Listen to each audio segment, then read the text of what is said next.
Hello hi Rusiya Shiyab ചാനലിലേക്ക് എല്ലാവർക്കും സ്വാഗതം. അപ്പോൾ ഇന്നത്തെ റെസിപ്പി മുട്ടക്കറിയാണ് കേട്ടോ. വളരെ നല്ല രുചികരമായിട്ട് ഉണ്ടാക്കിയിട്ടുള്ള ഒരു മുട്ട ഗ്രേവിയാണ് കേട്ടോ. അപ്പോൾ ഇതെങ്ങനെ തയ്യാറാക്കാൻ നോക്കാം.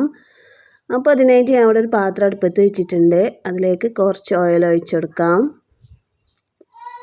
അതിനുശേഷം കുറച്ച് മഞ്ഞൾപ്പൊടി ഇട്ട് കൊടുക്കാം കേട്ടോ. ഒരു ലേശം മതിയാവും. ഒരു സ്പൂൺ മുളക് പൊടി ഇട്ട് കൊടുക്കാം. ഒരു 1/4 സ്പൂണോളം ഉപ്പും ചേർത്ത് കൊടുക്കാം കേട്ടോ. ഇനി ഇത് നന്നായി ഒന്ന് മിക്സ് ചെയ്ത് കൊടുക്കാം.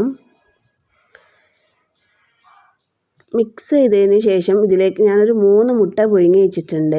അത് കത്തി കൊണ്ട് ചെറുതായിട്ടൊന്നിങ്ങനെ ചെറിയൊരു വര ഇട്ട് കൊടുത്തിട്ടുണ്ട് കേട്ടോ. ഇതിലേക്ക് ചേർത്ത് കൊടുക്കാം. അതൊന്ന് മിക്സ് ചെയ്ത് കൊടുക്കാം കേട്ടോ. നന്നായി ഉപ്പും മുളകൊക്കെ മുട്ടയിലേക്ക് പിടിക്കാൻ വേണ്ടിയിട്ടാണ്.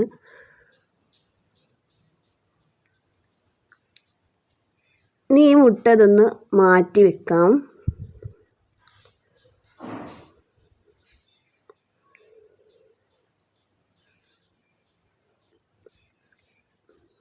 ഇനി ഈ പാത്രത്തിലേക്ക് കുറച്ചും കൂടെ ഓയിൽ ഒഴിച്ച് കൊടുക്കാം.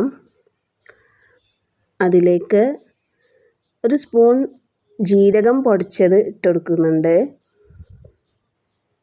കൂടെ തന്നെ ഒരു സവാള ചെറുതായി ചോപ്പ് ചെയ്ത് ഇട്ട് കൊടുക്കുന്നുണ്ട്. ഇനി ഇതിലേക്ക് ഒരു സ്പൂൺ ഇഞ്ചി വെളുത്തുള്ളി പേസ്റ്റ് ഇട്ട് കൊടുക്കുന്നുണ്ട്. ഒരു സ്പൂൺ മുളക് പൊടി ഇട്ടെടുക്കുന്നുണ്ട്.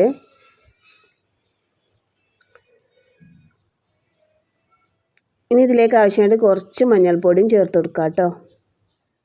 ഇത് നന്നായിട്ടൊന്ന് മിക്സ് ചെയ്ത് കൊടുക്കാം. ഒരു സ്പൂൺ മല്ലിപ്പൊടിയും ഇതിലേക്ക് ചേർത്ത് കൊടുത്തിട്ടുണ്ട് കേട്ടോ. ക്യാമറ ഓൺ ആയിട്ടില്ല. അപ്പോൾ മറക്കാതെ തന്നെ ഒരു സ്പൂൺ മല്ലിപ്പൊടിയും ഇതിലേക്ക് ചേർത്ത് കൊടുക്കാം. അതിന് ശേഷം ഇതൊന്ന് മിക്സ് ചെയ്ത് കൊടുക്കാം കേട്ടോ. നന്നായി മിക്സ് ചെയ്തതിന് ശേഷം ഇതിലേക്ക് ആവശ്യമായിട്ട് കുറച്ച് ഗരം മസാല ചേർത്ത് കൊടുക്കാം. പിന്നെ ഇതിലേക്ക് ആവശ്യമായിട്ട് ഞാൻ കുറച്ച് തൈരാണ് ചേർത്ത് കൊടുക്കുന്നത് കേട്ടോ.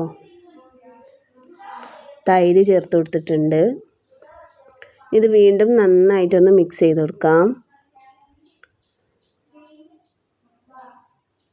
ഗ്രേവി ഉണ്ടാക്കുമ്പോൾ മല്ലിപ്പൊടി മറക്കാതെ ചേർത്ത് കൊടുക്കണം കേട്ടോ.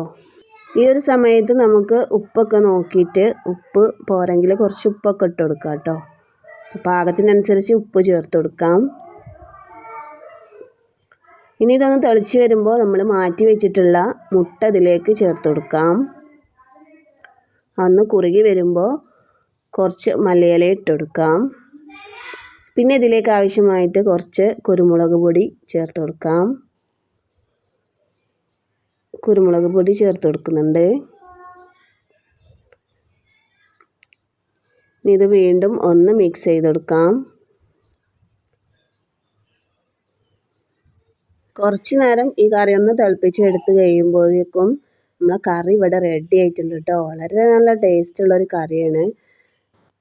അപ്പോൾ ഈ എഗ്ഗ് ഗ്രേവി എല്ലാവരും ഒന്ന് ട്രൈ ചെയ്ത് നോക്കുക. Okay bye. അടുത്ത വീഡിയോയുമായി